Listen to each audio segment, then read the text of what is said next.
Diane, whispering. Perimeter breached. Dad really wants Titan on his side.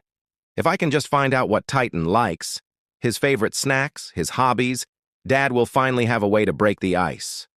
Operation. Win over Titan is a go. Diane, yelling, "Ugh! This building is so annoying. I'm the greatest spy in the world. How can I not bypass a simple lock? This is totally unfair. This house is ugly. Whoa! Why is it suddenly a furnace in here? This place is creepy." Diane, yelling, "Okay, ghost house, you're not ugly. This place is haunted. I knew it. The furniture is moving. The lights are possessed. I'm sorry, Mr. House Spirit. I'm leaving. Just don't do anything else. Please stop. I'm sorry." Diane, whispering. "Okay, Belly, settle down. Even the greatest spies need fuel to be at 100% capacity. I can't save the mission on an empty stomach. Is this a trap? Do the ghosts want me to eat this so they can steal my soul? It's worth it."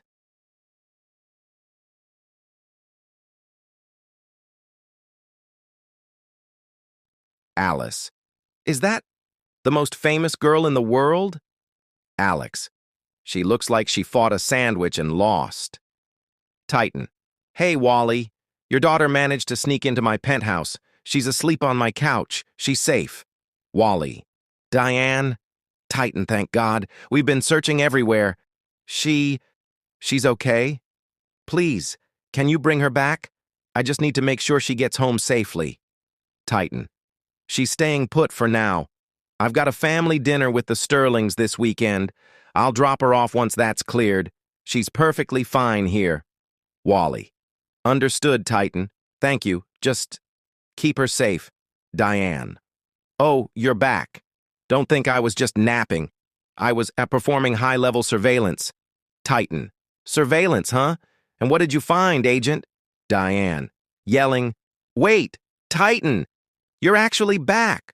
Oh my gosh, I've watched that clip of you singing at the benefit like 100 times. You're perfect. You have to come to the Dominion 10th anniversary. Please? If you performed, it would be the coolest thing ever."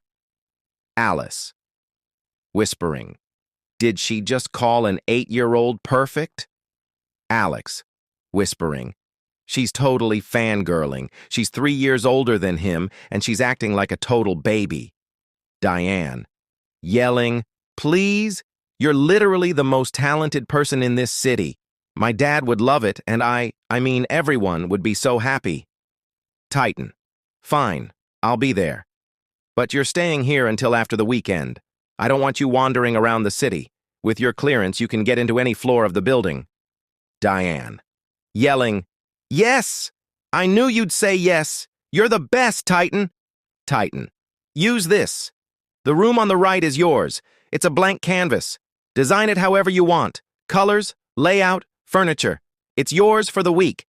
Diane, "Wait, I can actually pick the wallpaper and the lighting. You're letting me do this?"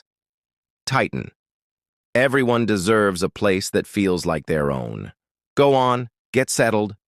Alice, "Okay, that was actually really sweet." Alex, "Yeah. But if she tries to use that tablet to change my room, I'm locking her out."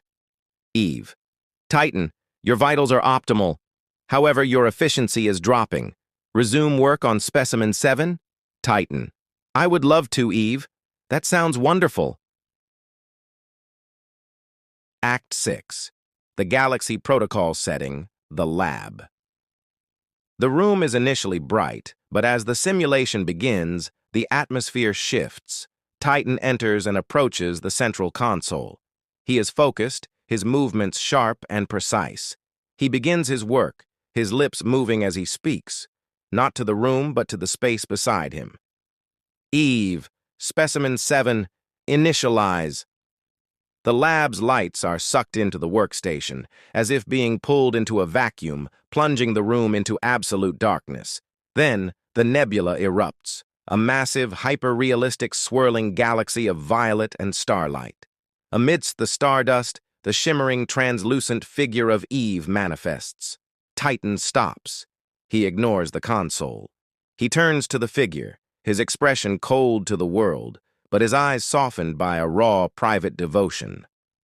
Beautiful. The voice of Eve fills the room from the speakers, echoing off the cold walls. Simulation stable. Efficiency at 98%. What are your instructions, Titan? Titan reaches out, his fingers hovering just inches from her, trembling slightly, but he stops himself. He cannot touch her.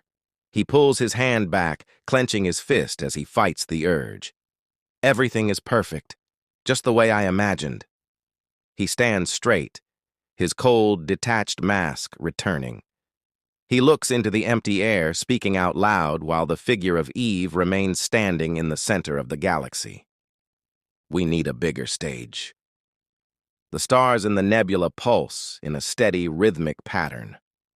Titan stands alone in the dark room, his hand still hovering in the empty air, looking like a man who has lost his grip on reality to those watching.